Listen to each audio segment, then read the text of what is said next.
Bienvenue dans votre émission habituelle Afrique Vision Nouvelle. Aujourd'hui, vous êtes en direct du studio 302 d'Afrique Vision, la première chaîne afro-africaine aux États-Unis d'Amérique. Et ce soir, nous avons un invité, pas comme les autres, à la personne de M. Aïdara. M. Aïdara est directeur de société en Côte d'Ivoire. Bonsoir, monsieur. Bonsoir. M. Aïdara, ma première question. D'abord, vous êtes un homme d'affaires actuellement et vous êtes marié et père de 5 enfants. Et merci d'avoir répondu à notre invitation, malgré que vous avez un calendrier très chargé. Et notre invité est très galant et il fait bien son travail. Et vous allez découvrir un homme pas comme les autres ce soir. Monsieur Aïdara, bonsoir. Bonsoir. Oui. Pouvez-vous nous dire qui êtes-vous exactement? Merci, merci à la chaîne pour l'opportunité qu'il nous offre pour présenter nos sociétés et les activités ici qu'on a entamées aux États-Unis. Je suis Talibi Ouattara, marié et père de 5 enfants, directeur général de la société S3I, Société Ivoirienne pour l'investissement immobilier, qui est un promoteur immobilier agréé en Côte d'Ivoire. Donc rapidement, mon parcours, j'ai démarré ma carrière dans le cadre de l'État international. Au dernier occupé, j'étais directeur de mission senior. Une société de téléphonie mobile, Move, pour ceux qui connaissent bien, où j'ai occupé pendant 2 ans la fonction de directeur financier. Après 2 ans, j'ai été directeur général pendant 5 ans de cette société. Et à l'issue de cette période, en 2011, j'ai rejoint Abidjan, le siège où j'ai occupé la fonction de directeur de la stratégie du groupe. Après ça, j'ai fait un petit break. J'ai effectué un exécutif MBA chez HEC à Paris et avec une spécialisation en entrepreneuriat et innovation à Babson College, ici aux États-Unis, dans le Massachusetts. Bon, après, ensuite de cette formation, j'ai entamé une carrière d'entrepreneur dans le bâtiment parce que l'occasion s'est présentée. Il y a M. Koneche Khalil qui était le promoteur de cette entreprise, qui a ouvert les portes de cette entreprise pour que nous puissions la développer ensemble. Donc aujourd'hui, je suis directeur général de la Société Ivoirienne pour l'investissement immobilier. Peut-être qu'il y a quelque chose qui mérite d'être signalé. Je suis diplômé de l'école supérieure de commerce d'Abidjan l'ESCA. C'est une des écoles d'élite en Côte d'Ivoire qui a formé pas mal de cadres. Et voilà. Donc je pense que ce point méritait d'être fait aussi. Merci. Vous avez été dans une très grande école de management à Paris. Oui. Monsieur le directeur, quel est l'objet de votre visite dans le pays des Langsar? Oui. Merci. Tout d'abord, nous avons été à l'initiative du Bureau de promotion économique de la Côte d'Ivoire, qui était soucieux aussi pour que tous les Ivoiriens résidant aux États-Unis et au Canada puissent avoir accès au programme présidentiel des logements sociaux que le gouvernement ivoirien a lancé. Nous sommes rendus aux États-Unis, ça fait depuis 2014, fin 2014, pour faire des phases de souscription, pour permettre à ces Ivoiriens qui sont à la diaspora, connaissant bien la problématique de ces Ivoiriens, ils ont des besoins en logement, mais les programmes d'investissement qu'ils initient à titre individuel n'aboutissent pas pour des raisons diverses. Donc, c'est à l'initiative du Bureau de promotion économique que nous sommes venus aux États-Unis. Nous avons démarré les phases d'inscription des missionnaires au programme des logements sociaux qui a été lancé par le gouvernement ivoirien, qui porte sur 60 000 logements sur une période de 3 ans. Donc, on a entamé cette phase. Aujourd'hui, nous sommes vraiment dans la phase finale parce que les logements sont sortis de terre et nous sommes dans la phase de réception des logements. On est venu avec notre notaire pour signer les actes de vente pour les acquéreurs qui ont fini de solder le prix de la maison. C'est un peu l'objet de notre visite, c'est-à-dire après 1 année et demie de collaboration, aujourd'hui de confiance avec ses clients, aujourd'hui récolte le fruit de leurs investissements personnels avec la signature des actes notariés qui consacrent les pleines propriétés sur les logements qui sont bâtis. Et pour quelqu'un qui est à l'étranger qui désire avoir un logement au niveau de la Côte d'Ivoire, quelles sont les conditions à remplir? Les conditions sont pareilles. Parce que c'est pareil. Il faut d'abord souscrire au programme présidentiel des logements sociaux via des fiches d'inscription qui ont été mises en place par une structure dédiée à cet effet, qui est le Centre de facilitation des formalités d'accès au logement. Mais nous, l'innovation, c'est que nous nous approchons des clients. On sait bien que les gens ne sont pas sur place, les formalités sont un peu complexes à réaliser à distance. Donc nous nous déplaçons pour réaliser ces formalités pour eux. C'est ce qui s'est passé aux États-Unis, où nous sommes déplacés en coordination avec M. Enza Kamara, qui a bien voulu nous prêter service du Bureau de promotion économique, qui a aussi c'est le rôle de contribuer au développement des entreprises ivoiriennes. Donc là, c'était un peu le point de rencontre de tous les clients. Donc depuis le début, depuis au moins pratiquement 2 ans maintenant, on rencontre les clients dans les bureaux. Ils font les phases de souscription. Il y a une communication qui est faite régulièrement sur l'évolution du programme. Le même schéma a été reproduit aussi en France avec d'autres personnes qui sont nos contacts commerciaux, en Italie également. Donc on a un peu des relais dans les principaux pays où la communauté ivoirienne est un peu plus forte pour éviter que les gens aillent individuellement en Côte d'Ivoire pour accomplir ces formalités. Nous allons vers les clients. C'est aussi le centre du service client. Le customer, il faut être orienté customer. Donc c'est un peu la différenciation majeure entre Estroisi et les autres promoteurs. Nous avons été les pionniers dans la conquête de la clientèle de la diaspora et nous envisageons continuer ainsi. Monsieur le directeur, supposons si vous avez un groupe bien organisé, et est-ce qu'en dehors d'Abidjan, est-ce que vous pouvez les satisfaire peut-être dans des villages ou dans d'autres villes, dans d'autres préfectures, bien sous-préfectures, est-ce que cela est possible? Voilà. Je pense que c'est une excellente question, hein, parce que notre programme porte sur la construction de 3000 logements. Le protocole d'accord que nous avons signé avec l'État de Côte d'Ivoire via le ministère de la Construction, de Logement et de l'Urbanisme. Ce programme porte sur 3000 logements. Ces 3000 logements sont répartis sur plusieurs sites. Nous avons le site de Benjerville, le site d'Abata, le site de Dembokro, le site de Ara, de Mbato, de Kwasi-Kwasi-Kro, un peu partout, quoi. Donc, il y a pas mal de sites à l'intérieur du pays qui nous ont été confiés. Donc, nous, en fonction des demandes des clients, des souscriptions, nous déroulons au fur et à mesure le plan de construction de logements. Le plan, on a démarré par notre phase de site, le premier site pilote qui est le site de Benjerville, sur lequel nous avons un programme qui porte 370 logements, dont une première phase de 97 logements est en cours de livraison. On a une deuxième phase de 150 logements qui est en train de s'enchaîner. On terminera par une dernière phase de 100 logements. Monsieur le directeur, dans le temps, il y a eu des personnes qui n'étaient pas sûres, parce que comme un bon Africain. Alors, d'autres ont su, ils ont cru à vous.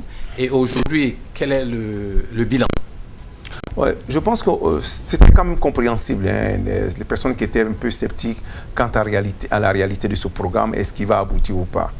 Il y avait 2 niveaux de responsabilité. Un niveau de responsabilité au niveau des pouvoirs publics, qu'il fallait rassurer les clients, ceux qui voulaient souscrire au programme, parce qu'on sait que la question du foncier, la question d'acquisition des maisons est une question assez sensible, parce que pas mal d'entre nous, ici, même à Abidjan, ont connu des déboires. Il fallait mettre l'État, le rôle de l'État, c'est d'abord de mettre en place, à disposition des promoteurs agréés que nous sommes, des terrains sécurisés.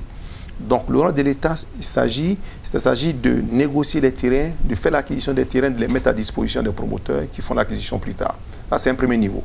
Donc, tous les terrains sur lesquels nous faisons des constructions sont munis de titres fonciers et sans litige. Deuxième niveau, il fallait sécuriser les acquéreurs. L'État a exigé à chaque promoteur la mise en place de comptes séquestres. Un compte séquestre, ces comptes sont sous surveillance, ces comptes sont bloqués jusqu'à la livraison de la maison. Donc, tous les clients, pour les sécuriser, font les paiements directement sur le compte séquestre. Aucun promoteur n'est autorisé à recevoir de l'argent des clients. Là, c'était le premier, ça c'était le deuxième point pour sécuriser les acquéreurs. Donc, sur ces comptes séquestres, nous on a ouvert des comptes séquestres, les clients font les paiements directs. Ceux qui désirent, ceux qui ne peuvent plus souscrire, continuent le programme, ils font une demande et la main levée. On fait une demande de main levée au ministre qui doit signer la main levée pour que ces clients puissent être remboursés. Bon, heureusement pour nous, on n'a pas de cas de remboursement majeur. Deuxièmement, nous, on aura accès à ces comptes séquestres que lorsqu'on aura fait la preuve avec le ministère que les maisons ont été vendues, que les actes ont été signés, comme on est en train de faire maintenant, et que la livraison effective a eu lieu sous le contrôle du ministère de la Construction. Donc, à tous les niveaux, il y a des mesures de sécurité. Au début, ceux qui étaient un peu sceptiques aujourd'hui, moi, c'est avec beaucoup de plaisir qu'on constate qu'il y a près d'une trentaine de personnes qui ont cru à ce programme, qui sont en train de signer les actes de vente, qui est un fait majeur. Et nous, on a fait déplacer un notaire et le bureau de la promotion économique a mis en place ces locaux pour rassurer encore, pour donner un cachet plus solennel, pour rassurer les clients, et les signatures des actes se font dans ces bureaux. Je profite de l'occasion pour remercier au passage M. Enza Camara pour tout l'accompagnement, le suivi, la mise à disposition dont il a fait preuve tout au long de ce processus. Monsieur Aïdara, quelqu'un en particulier qui a un terrain, exemple, M. Mété aujourd'hui a un terrain à Abidjan et il veut réaliser.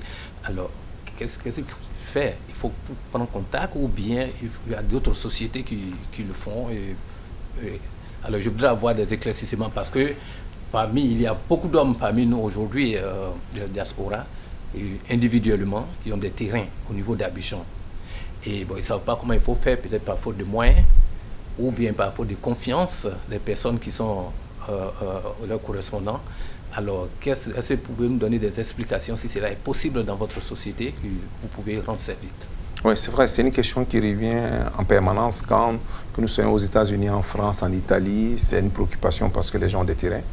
Ils arrivent, les terrains, on n'arrive jamais à sortir des maisons de terre parce que l'argent passe, on n'arrive jamais, ainsi de suite.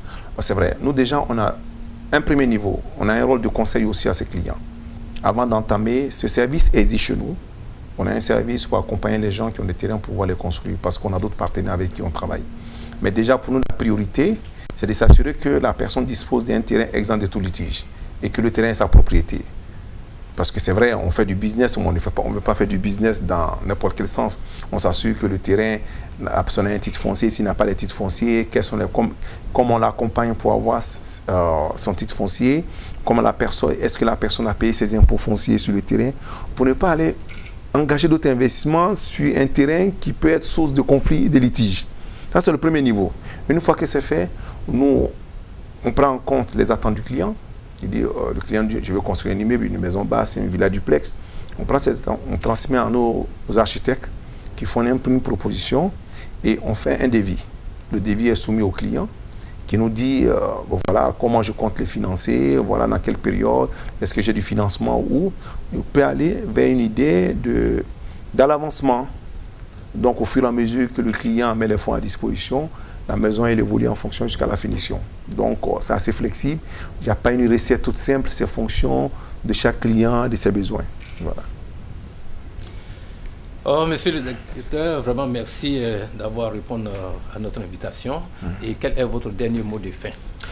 Mon dernier mot, c'est d'abord le mot de remerciement à tous nos clients, tous ceux qui nous ont fait confiance et à tous ceux qui ne nous ont pas encore rejoints, parce que c'est aussi ça nous permet de nous challenger. Si on se dit qu'on a eu une bonne partie, que l'autre partie est encore sceptique, ça nous de les convaincre. C'est aussi ça la vision client. Mais je pense qu'avec ce qui se fait, on a eu le mérite. S3I, après seulement 2 ans d'activité, a été consacré meilleur promoteur immobilier, le prix national d'excellence délivré par le chef de l'État le 6 août dernier comme meilleur promoteur immobilier de Côte d'Ivoire. Je pense que c'est une preuve de sérieux, une preuve de confiance des clients. Et ça, on le doit aussi à nos clients. Ça, je tiens quand même à dire merci à tous ceux qui nous ont fait confiance. Et aussi, merci à tous ceux qui travaillent dans l'ombre aussi, pour faciliter nos opérations et pour aider aussi les Ivoiriens. Je pense à haute voix au bureau économique, qui, avec M. Enza Camara, qui, même de loin, avec beaucoup de recul, qui a essayé de répondre aux préoccupations, qui s'est battu aussi pour un certain nombre de clients, pour qu'ils puissent faire partie de ce programme, sans forcément s'impliquer, mais il a servi, il a sa caution pour rassurer un peu les clients, pour rassurer les clients. Et aussi, nous, en tant qu'opérateurs, on se sent un peu dans nos bureaux quand on se retrouve ici. Le fait même d'avoir des locaux pour pouvoir travailler, pour nous, c'est un plus par rapport aux autres. Et puis aussi à tous les responsables des communautés, des communautés qui ont participé au programme, parce qu'on a eu beaucoup d'échanges avec tout le monde. Ici à New York, on allait à Philadelphie, voilà un peu tout le monde, quoi. Aussi la presse, comme vous, parce que vous êtes aussi un vecteur de transmission de ce message. On vous dit merci à tout le monde. Et puis, je pense que le meilleur reste à venir, quoi. Parce que sur S3I, on a dit que nous ne bâtissons pas des logements, on bâtit des cadres de vie confortables. Merci. Alors, vous avez vu M. Aïdara, très élégant comme je l'avais souligné, et je crois que la porte est ouverte. Son entreprise est faite pour vous les Ivoiriens, pour tous ceux qui désirent avoir un logement confortable en Côte d'Ivoire. Et Ne cherchez pas à comprendre une seule adresse, c'est la société Estroisi. Ne perdez pas le numéro. Et comment prendre contact avec vous? Ici aux États-Unis, nous avons un point de contact qui est M. Koulibaly Lassiné, qui peut se charger, qui est au niveau du bureau économique, qui se charge de donner toutes les informations aux clients, de recenser leurs besoins. C'est aussi ça le rôle de ce bureau qui nous accompagne aussi. Et aussi, on est joignable par tous nos contacts sur le site web, c'est www.estroisi.ci ou bien au téléphone plus 225 22 42 04 15. Voilà différents points de contact, vous pouvez nous joindre. Et vous avez compris, je crois que la balle est dans votre camp. Merci à vous qui nous suivez à Bouaké, dans la Côte d'Ivoire profonde et partout ailleurs. Hello, my name is Rama Khadija Mete, Bronx, Sunday, 9 p.m. to 10 p.m., Thursday, 1 p.m. to 2 p.m., Channel 69, Manhattan and New Jersey, Tuesday, 12:30 p.m. to 1 p.m., Channel 67, 85, and 36, Brooklyn and Staten Island, Friday, 7 p.m. to 7:30 p.m., Channel 68, 79, and 43, Queens, Friday, 7 p.m. to 7:30 p.m., Channel 43. This is our website, www.avntv.net. Watch Afric Vision TV, the best African channel in the USA. Thanks for watching this amazing channel.